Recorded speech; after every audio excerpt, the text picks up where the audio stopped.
안녕하세요. 투자하는 김상삼입니다. 지난번 10억까지 가는 1단계 영상에 이어서 2단계에 대해서 알려드리도록 할게요. 1단계에서는 청년도약저축 같은 제도를 이용 가능하신 분들은 50만원씩 2년짜리 적금을 하나를 들고, 혹은 이런 제도를 이용하지 못하더라도 그냥 일반 적금으로 50만원씩 2년을 가입을 하세요. 그리고 50만원씩 1년짜리 적금을 하나 더 가입해서 한 달에 100만원씩 적금을 하는 거였죠. 1년이 지나고 2년차가 되면 2년짜리 적금은 아직 1년이 남았죠. 그리고 1년짜리 적금은 만기가 됐죠. 이자는 그때그때 다르기 때문에 이자를 제외한 원금 기준으로 말씀을 드릴게요. 우선 모으는 돈을 100만원에서 최소 110만원까지 올려야 돼요.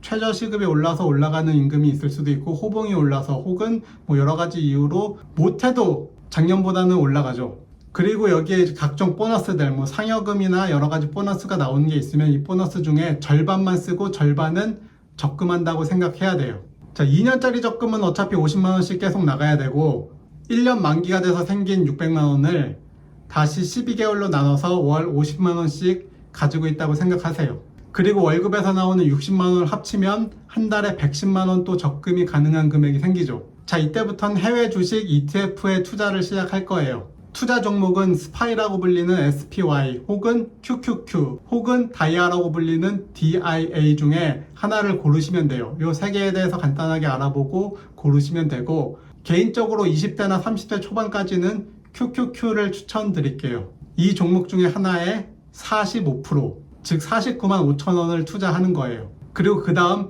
SCHD라는 ETF가 있어요. 여기에 또 45%인 49만 5천원을 투자를 해요. 마지막으로 TLT라는 ETF가 있어요. 여기에 10%를 투자를 하는 거죠.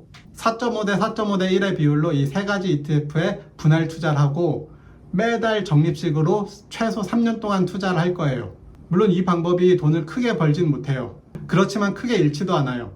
처음에는 크게 신경 안 쓰다가 한 6개월 지나가고 이 돈이 어느 정도 불어나면은 신경이 쓰일 수밖에 없어요. 신경이 쓰이게 되면 관심을 가지고 뭔가 알아보게 되겠죠. 아무리 공부를 해도 실제 행동하면서 느끼는 경험을 따라갈 수는 없죠. 미국 증시 자체가 전 세계 경제랑 연관이 있고, 이 스파이나 QQQ나 다이아 같은 경우 미국 증시랑 직접적인 연관이 있는 상품이에요. 증시가 오르면 같이 오르기 때문에 왜 오르는지에 대해서 한번 찾아보게 되고 이해를 하게 되고, 떨어진다 해도 왜 떨어지는지에 대해서 궁금해하고 찾아보고 이해를 하게 되겠죠. 그리고 분할 매수, 적립식 매수에 대한 이해도도 높일 수가 있죠. 이게 내 돈이 직접적으로 안 들어가 있으면 그렇게 관심도가 높지도 않고 어떤 일에 대해서 이해도도 떨어져요.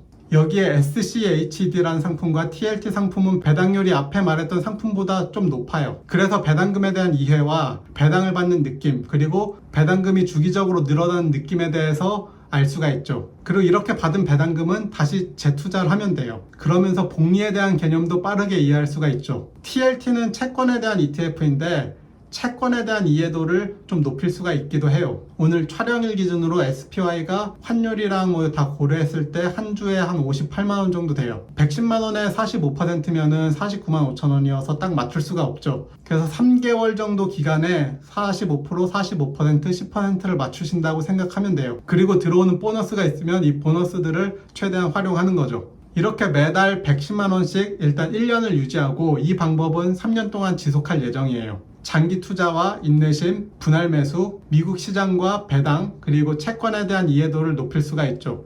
투자하시기 전에 이 책, 잠든 사이 월급 받는 미국 배당주 투자라는 책을 한번 읽어보세요.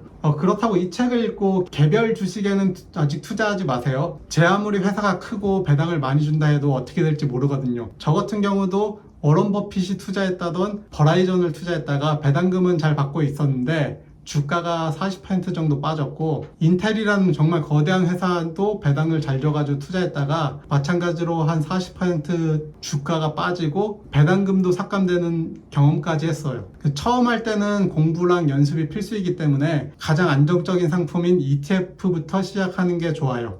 그리고 추가적으로 이웃집 투자자들, 한국의 100억 부자들, 이웃집 백만장자, 변하지 않는 부의 법칙, 이 책들도 한 번씩 읽어보세요. 여기까지 시청해주셔서 감사합니다.